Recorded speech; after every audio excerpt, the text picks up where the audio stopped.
पत्रलेखन कसं करायचं तेही पत्र आपण आपल्या मित्राला किंवा मैत्रिणीला वाढदिवसाच्या निमित्ताने आमंत्रण करणार आहोत असं पत्र. तर पहिलं तुम्ही काय कराल, पहिलं तुम्ही इथे दिनांक लिहाल. तुमच्या डाव्या बाजूस दिनांक, जी डेट आहे तुमची. आता तुमची परीक्षा मराठीचा पेपर 4 तारखेला आहे, मग तुम्ही संपूर्ण मराठीमध्ये लिहिणार. इंग्रजी एकही तुम्ही शब्द किंवा नंबर यूज करणार नाहीये. मग इथे तुमचं पत्र येणार, म्हणजे पत्ता तुमचा स्वतःचा. तर इथे हा मी पत्ता लिहिते.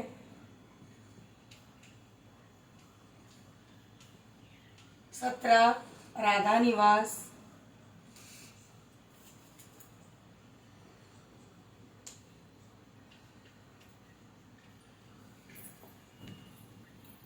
दिनकर नगर,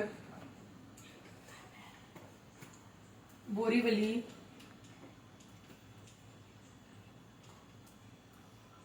पूर्व आणि मुंबई. हे झालं तुमचं पहिला पार्ट. त्याच्यानंतर तुम्ही कोणाला पत्र लिहिताय त्याला उद्देशून लिहायचं. प्रिय मित्र किंवा मैत्रीण, मित्र किंवा मैत्रीण, कॉमा. हे सगळं खूप नेसेसरी आहे जेव्हा आपण पत्र लिहितो तेव्हा. प्रत्येक ठिकाणी कॉमा आणि फुल स्टॉप, अदरवाईज तुम्हाला तुमचे मार्क गमवावे लागतील. आता मी फक्त मुंबई लिहिलं तर तुम्ही पिनकोड तुम्ही टाकू शकता 400102. ठीक आहे. त्याच्यानंतर तुम्ही कसं लिहिणार पत्र, रिस्पेक्टेड म्हणून तुम्ही लिहिणार नाही, तुम्ही तुमच्या मित्रमैत्रिणीला लिहिणार. तर त्या मित्रमैत्रिणीचं नाव काय येणार, मी इथे लिहिते ब्रॅकेटमध्ये. मित्र म्हणजे अमोल आणि मैत्रीण म्हणजे अनिता. ओके. त्यांची नावं इथे आवर्जून तुम्हाला लिहिता आली पाहिजे. प्रिय मित्र अमोल, प्रिय मैत्रीण अनिता. त्याच्यानंतर स्नेह नमस्ते, स्नेह नमस्ते. ठीक आहे. त्याच्यानंतर आता मी का पत्र लिहिते किंवा मी का पत्र लिहितोय की मी माझ्या मित्राला आणि माझ्या मैत्रिणीला आमंत्रण देते की माझ्या घरी या माझ्या वाढदिवसाला. मग आपण काय करणार, मी इथे बरा आहे.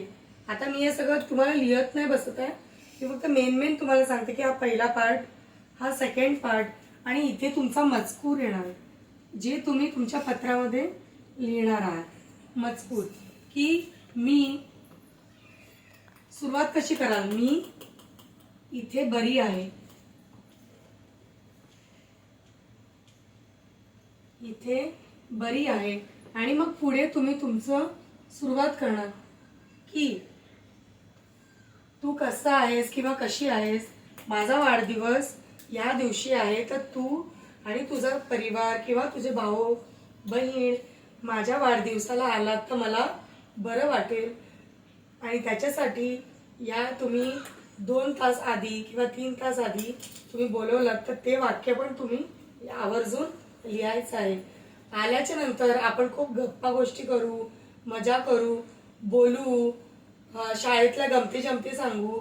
हे सगळं तुम्हाला त्या पत्रामध्ये मजकुरामध्ये इथे सगळं आवर्जून लिहायचं आहे. हे सगळं झाल्याच्या नंतर तुम्ही एक वाक्य लिहायचं आहे की तू जर आलीस किंवा तू जर आलास तर मला फार बरं वाटेल. त्याच्यानंतर तुम्हाला लिहायचं आहे की तुझे आई बाबा बरे असतील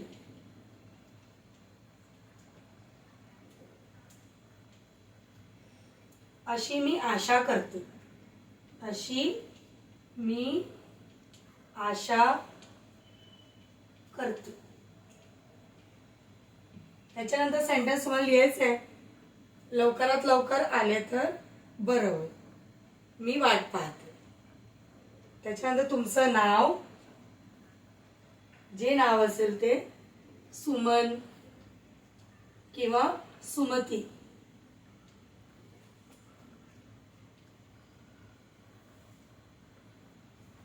इथे तुमचं पत्र संपतं. ओके. इथे लिहा तुझा मित्र किंवा मैत्री.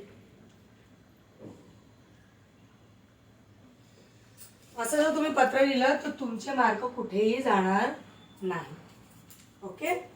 तर हे प्रत्येक स्टेप तुम्हाला लिहिणे खूप गरजेचे आहे.